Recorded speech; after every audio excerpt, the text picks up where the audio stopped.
ಒಂದಲ್ಲ ಎರಡು ಕಾಲು ಆಚೆ ಹಾಕಿದ್ರೆ ಅವ್ರು ಏನು ಮಾಡ್ತಾರೆ ಎಲ್ಲ ಗೊತ್ತಿದೆ ಅಂತ ಹೇಳ್ತಾರೆ. ಈಗ ನೋಡಪ್ಪ, ಅವ್ರಿಗೆ ಅನುಭವ ಇದೆ, 2 ಬಾರಿ ಮುಖ್ಯಮಂತ್ರಿಗಳಾಗಿದ್ದಾರೆ.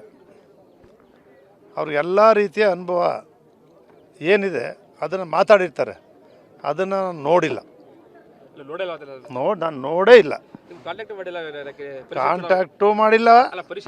ಅವರೇ ಹೇಳಿದ್ರಲ್ಲಪ್ಪ, 1.5 ವರ್ಷದಿಂದ ನಾನು ಅವ್ರನ್ನ ಬಿಟ್ಟು ಹಾಕಿದ್ದೀನಿ ಅಂತ ಹೇಳಿಲ್ವೇ? 1.5 ವರ್ಷದಿಂದ ಅವ್ರ ಜೊತೆ ನಾನು ಮಾತಾಡಿಲ್ಲ ಅಂತೇಳಿ ನಿಮ್ಗೆ ಹೇಳೋರು, ನಿಮ್ಮ ಮುಂದೆ ಹೇಳೋತ್ತಿರ ನಮ್ಗೆ ಕೇಳ್ತಿರಲ್ಲ. ಅಲ್ಲ, ನನ್ನ ನಡೆ ನಮ್ಮ ಜನ ಏನು ಹೇಳ್ತಾರೆ ಅದು. ಕಾಂಗ್ರೆಸ್ ಹೋಗ್ತಾರೆ, ಚರ್ಚೆಗಳು ಶುರು ಆಗಿದೆ. ಈಗ ಎಲ್ಲ ಏನಂತಾರೆ, ಸಿದ್ದರಾಮಯ್ಯನವ್ರಿಗೆ ಚಾಮುಂಡಿ ಬೆಟ್ಟದ ಮೇಲೆ ಸಿದ್ದರಾಮಯ್ಯನ ಯಾಕೆ ರಾಜೀನಾಮೆ ಕೊಡ್ಬೇಕು ಸಿದ್ದರಾಮಯ್ಯನವರು ಅಂತೇಳಿ ಚಾಮುಂಡಿ ಬೆಟ್ಟದಲ್ಲಿ ಮಾತಾಡಿದ್ರು. ಆವತ್ತು ಎಲ್ಲ ಕಾಂಗ್ರೆಸ್ ಪರ ಹೊಟ್ಟೋದ್ರು ಅಂದರು. ಹೋಗಿದ್ದೀನಾ? ಇವಾಗ ಡಿ ಕೆ ಶಿವಕುಮಾರ್ ಅವರೇ, ನಾವು ಹೋಗಿದ್ದೀನ ಮುಖ್ಯಮಂತ್ರಿಯಾಗಿ ಒಂದು ದಿವಸ ಕೂಡ ಒಂದು ಮೀಟಿಂಗಲ್ಲಿದ್ದರು. ಅವತ್ತಿದೆ ಒಂದು ಕ್ಷೇತ್ರದ ನಮ್ಮ ಅಧಿಕಾರಿ ಬಗ್ಗೆ ಒಂದು ಲೆಟ್ರ್ ಕೊಟ್ಟು ಬಂದೆ. ಎಲ್ಲ ಮೀಟಿಂಗಲ್ಲಿ ಒಂದು 200-300 ಜನ ಇದ್ದರು.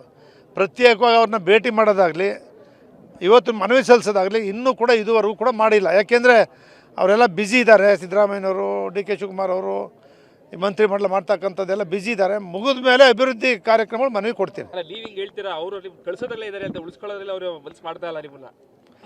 ನಾನು ನಿಮ್ಗೆ ಹೇಳ್ದಲ್ಲಪ್ಪ, ನಾನು ಹೇಳೋದಿಷ್ಟೇ, ಅವ್ರಿಗೆ ರಾಜ್ಯದಲ್ಲಿ ಪಕ್ಷ ಕಟ್ಟಲಿಕ್ಕೆ ಶಕ್ತಿಯುತವಾದಂಥ ಕಟ್ಟಲೇಬೇಕಲ್ಲ.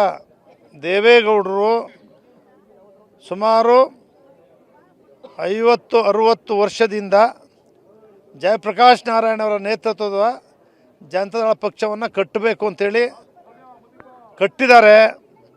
ಅವರು ಮುಖ್ಯಮಂತ್ರಿಯಾಗಿ ಪ್ರಧಾನಮಂತ್ರಿ ಆಗಿದ್ದಾರೆ. ಕುಮಾರಸ್ವಾಮಿಯವರು 2 ಬಾರಿ ಮುಖ್ಯಮಂತ್ರಿಯಾಗಿ ಈಗ ಕೇಂದ್ರದ ಸಚಿವರಿದ್ದಾರೆ. ನನಗೂ ಕೂಡ ಒಂದು ಸತಿ 8 ತಿಂಗಳು, ಇನ್ನೊಂದು ಸತಿ 12 ತಿಂಗಳು ನನಗೂ ಮಂತ್ರಿ ಮಾಡೋರೆ. ಆ ಪಕ್ಷ ಉಳಿದಿರೋದ್ರಿಂದ ಆ ಪಕ್ಷ ಉಳಿಸೋ ಕೆಲಸವನ್ನು ಅವ್ರು ಮಾಡ್ತಾರೆ. ನನ್ನ ಜನ ಗಟ್ಟಿ ಇದ್ದಾರೆ, ಜನತಾಳ ಪಕ್ಷವನ್ನೇ ಕಟ್ಕೊಂಡು ಬಂದಿದ್ದಾರೆ. ಕುಮಾರಸ್ವಾಮಿಯವರು ನಿಮಗೆಲ್ಲರೂ ಕೂಡ ಗೊತ್ತು. ಪ್ರಥಮವಾಗಿ ನಾನೇ ಕಲಾಮಂದಿರದಲ್ಲಿ ಮುಖ್ಯಮಂತ್ರಿ ಆಗಲೇಬೇಕು ಅಂತ ಹೇಳಿದ್ದು ಗೊತ್ತು.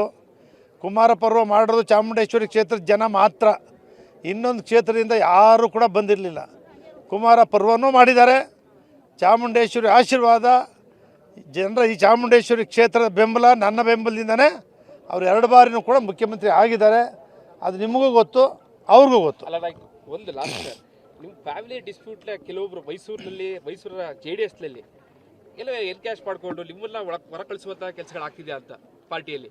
ಈಗ ಕುಟುಂಬದಲ್ಲಿ ಯಾರ ಕುಟುಂಬದಲ್ಲಿ ಇಲ್ವಪ್ಪ? ಅದೆಷ್ಟು ಸರಿ ಅಂತ. ಕುಟುಂಬದಲ್ಲಿ ಪ್ರತಿಯೊಂದು ಕುಟುಂಬದಲ್ಲೂ ಕೂಡ ಸಣ್ಣ ಪುಟ್ಟ ವ್ಯತ್ಯಾಸಗಳು ಬರ್ತವೆ. ಮತ್ತೆ ಅವರೇ ಒಂದಾಗಲ್ವಾ? ಒಂದಾಗಲ್ಲ ಅಂತ ಯಾರು ತಿಳ್ಕೊಂಡಿದ್ರೆ ಅವ್ರು ಮೂರ್ಖ.